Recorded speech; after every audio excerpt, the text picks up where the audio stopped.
Bonjour à tous. Quelle est la définition de la rupture conventionnelle collective? Les ordonnances Macron du 22 septembre 2017 instaurent la rupture conventionnelle collective. Celle-ci s'appuie sur un commun accord entre employeurs et salariés dont les conditions sont négociées et validées en amont avec les syndicats. Les entreprises peuvent signer avec les syndicats un accord collectif portant sur la RSCC.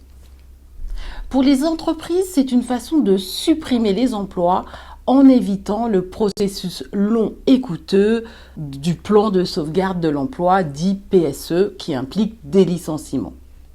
L'accord de branche ou d'entreprise négocié au préalable crée la possibilité d'une RCC et fixe ses conditions et modalités. Alors comment ça marche ?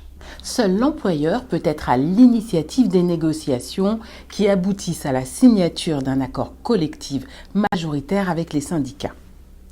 Pour qu'il soit valable, ceux-ci doivent représenter au moins 50% des salariés. Dès l'ouverture des négociations, l'employeur en informe le directeur des entreprises, de la concurrence, de la consommation, du travail et de l'emploi. Quel est le contenu de l'accord ? Que faut-il obligatoirement inscrire dans l'accord collectif portant rupture conventionnelle collective ? Le nombre maximal de départs volontaires envisagé ? La durée de mise en œuvre de la rupture conventionnelle collective, les conditions que doit remplir le salarié pour bénéficier de la rupture de contrat, les modalités de présentation et d'examen des candidatures, les critères de départage entre les salariés candidats au départ, les modalités de calcul des indemnités de départ, les mesures prévues pour faciliter le reclassement des salariés concernés, formation, VAE, reconversion, soutien à la création ou à la reprise d'activité, etc. Les modalités d'information du CSE, lui aussi instaurées par les ordonnances Macron, ou à défaut l'instance représentative élue du personnel. Les modalités de suivi de la mise en œuvre de l'accord. Une fois signé, l'accord collectif doit être validé par le direct dans les 15 jours suivant la réception du dossier complet. Conformément au proverbe qui ne dit mot consent, l'absence de réponse de l'administration signifie l'acceptation de la rupture de convention collective. L'entreprise en informe alors les syndicats, le CSE et les salariés. En cas de refus de l'administration, l'entreprise doit négocier une nouvelle version intégrant les modifications demandées. Pour éviter cette situation, mieux vaut recueillir les observations de la directe en amont. Le salarié doit obligatoirement être candidat, sinon on appelle cela un licenciement. Un refus n'autorise pas l'entreprise à congédier le salarié ni même à le sanctionner. La RCC n'est pas une démission. Le salarié se porte candidat au départ, il n'y a rupture du contrat de travail que si l'employeur l'accepte. Notez que pour les salariés protégés des syndicats et les médecins du travail, la rupture du contrat est soumise à l'autorisation de l'inspecteur du travail, comme dans le cas d'un licenciement. Elle ne prend effet que le lendemain de cette autorisation. Quelles entreprises peuvent mettre en œuvre une RCC ? Toutes les entreprises peuvent opter pour une RCC, quelle que soit leur taille ou leur situation économique. La seule obligation est de respecter la procédure, négocier un accord collectif majoritaire fixant les modalités de la rupture conventionnelle collective, faire valider cet accord par la directe, accepter les candidatures au départ des salariés volontaires. Seuls les salariés remplissant les conditions définies dans l'accord collectif peuvent se porter candidats.